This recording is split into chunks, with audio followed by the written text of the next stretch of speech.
The problem with losing after going on an unbeaten streak is that those losses usually bring more losses. So you start having, your momentum is broken and you start losing game after game after game. So it was important that Pirates went out and won this game. I think Orlando Pirates struggled in this game. And I think what Supersport exposed a little bit is that Pirates doesn't have a link between the defense, the midfield, and the attackers. I think we all expected Jose to make the changes, bring back the more seasoned players, the guys that have had more games, your Talent Mbatas, your Makaulas, bring back Tito for a full game, and bring in surprisingly Umahopa. But the one weakness that Orlando Pirates has at the current moment is if you don't have Ndlondlo on the pitch or you don't have Nda on the pitch, you lose out on the deep lying play. So what tends to happen is when Ndlondlo was playing last season, some of the games, he'd be the player who'd come back and fetch the ball because you can't, as much as Sesan is a ball player at times, you can't really trust Usbisi with playing the ball. So Ndlondlo could drop back in and get the ball and then be the one who carries the ball up and gives it to Tito, where then Tito and Mfukeng and all those guys can now do their damage. When you have Nda on the pitch, Nda has the ability to not only be calm on the ball and hold the ball and suck the other team in, he also has a long diagonal that he either plays directly to Mfukeng or he'll play it to Uhoto, who will hug the line with Mfukeng being inside sometime, and you sort of bypass having to play the ball through. It's a cheating move, right, having Da there. So when you don't have him, what happens is that you start to starve Tito. So you saw Tito going and trying to find the ball and going to the side and doing all those things. But because he wasn't getting the ball to feet, he wasn't getting the ball in places where he's comfortable, he disappeared in the game. Sorry to interrupt this video, but I need a little bit of your help. If you're watching this on YouTube, you can probably see my subscribe account. And if you can, I'd be very grateful if you would subscribe. That is actually the best way to support this channel because the bigger that number is, the better it looks to potential guests and other brands and companies that I will approach for sponsorship. It may seem like a very small thing to ask for, but it actually helps with all of this. Thank you very much. Let's get back to the video. When I saw Evidence Mahopa, I thought that Jose recognized this and maybe the plan was going to be that they need to come out and play Hugo Bruce type football, because Hugo Bruce has a similar issue at Bafana where his two centre-back players are not necessarily the best ball players. His two midfielders, let's use Yaya and Mokwena as an example, while they can make some passes, they would much rather go backwards and they don't progress.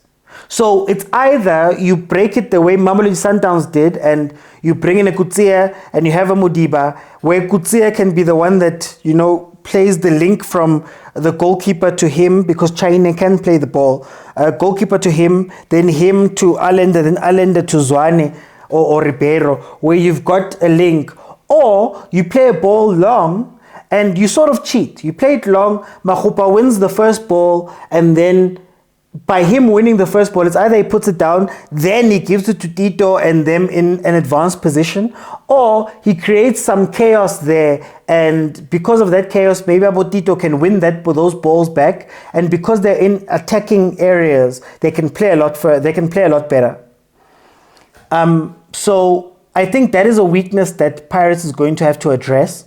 Funny enough, what I would have expected a little bit after watching a couple of minutes of that game was Supersport was very weak with balls over the top, like behind them, like directly behind them, and also through. So you had opportunities where Mahopa was a little bit too slow, a little bit too sloppy to finish off those games, those balls. And maybe if you had a Mabasa there, he would have finished those off. You had obviously the goal that Mahopa scored in the first minute, but then also Mfukeng had a run that he made from the middle and he couldn't put the ball in. So I would have thought that after seeing that, Pirates would have realized that, okay, we can't play our normal game right now. Let's dink the ball in. Let's try get those balls in behind and exploit the spaces and the lack of speed in that Pirates defense. When you look at Supersport, my biggest criticism of Supersport is Gavin Hunt he needs to be more creative. You need to have a plan B. You can't always be complaining year in and year out. Every day you're a complainer. Because, Bradley Grobler is a striker that is plagued by injuries.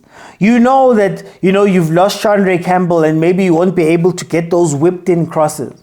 So if you look at your team and you have a Jugamanja, you have a Vincent Pule, you have some players who are capable of putting the ball down and playing the ball. Maybe you need to have a different way of approaching these games. Maybe as one of our most experienced coaches and somebody who's been with Supersport for a very long time, you have to look at your squad and say, okay, I've lost these guys. Let's go into preseason knowing that if anything happens to my big hitters, we can change. Supersport spent a lot of that first half not playing football. But similar to Orlando Pirates, who could have played those balls over the top and behind the defenders, but sort of chose not to, Supersport looked great when they hit Pirates on the counter and took advantage of one of Pirates' big weaknesses. One of Pirates' big weaknesses, or the biggest weakness with Pirates, is that the left and right back go. Van Rooyen is a winger. He's a forward. Hoto is a forward. And if you can catch them on transition, you put yourself in 2v2 situations where SBC is not always the most comfortable there. They're not always the fastest. And you can put pressure on them. You can do 2v2, 3v2. And what started to happen was there was a point, a good 10-15 minutes, where Supersport was starting to do that, playing the ball in, having the movement, catching Pirates off wide, catching Pirates in the empty wide areas, and actually playing some football, had some shots on target, and they looked pretty good. But in the second half, I think they played directly into Orlando Pirates' hand. And I do understand you don't want to go into the Chiefs game having lost so many games this season or having 2 losses in a row. So they started being more adventurous. They pushed a lot more players forward, and they were trying to press Pirates up high. But of course, that's when Pirates started waking up, because that's when they saw Utiman. Oh, you guys are pushing so many guys forward. That gives our attackers space. And that's where you saw Tito come alive, and that's where you saw Mfukeng come alive, and that's where you started to see that interplay Pirates. And maybe also if they had their finishing boots, they could have gotten something from it. But I think the biggest lesson we have to take from this game, from the Pirates side, is these are the games you need to win. These are the games you need to take advantage of, and these are the games that win you the league. When you come up against a stubborn Supersport, yes, we can all say it was a lucky goal, and maybe if they hadn't scored that goal, the game ends 0-0. But how many times did we say this about Mamelodi Sundowns? So I think I'm glad Pirates has gotten back on the horse again, gotten a win. Let's see what they're going to do, because they've got 4 games in 10 days, if I'm not mistaken, where they're going to be tested, and the team's going to be tested. And I fear that these first teamers are going to have to play a lot of football. But again, ending on a positive note, I think Pirates needed this win, because you don't want to start losing and heads go down and all of that stuff. They looked very nervous this game, but they got the win. So that is all you really need. And Gavin Hunt, Coach Gavin, I'm not even going to say modernize. I'm just going to say find a plan B. Find a plan B. Make use of the players that you have. Vincent Pule, we know, is a wonderful transition player coming off of, I'd say, the left-hand side, running inside during counters, left or right-hand side during counters. I think that's what you're going to have to do.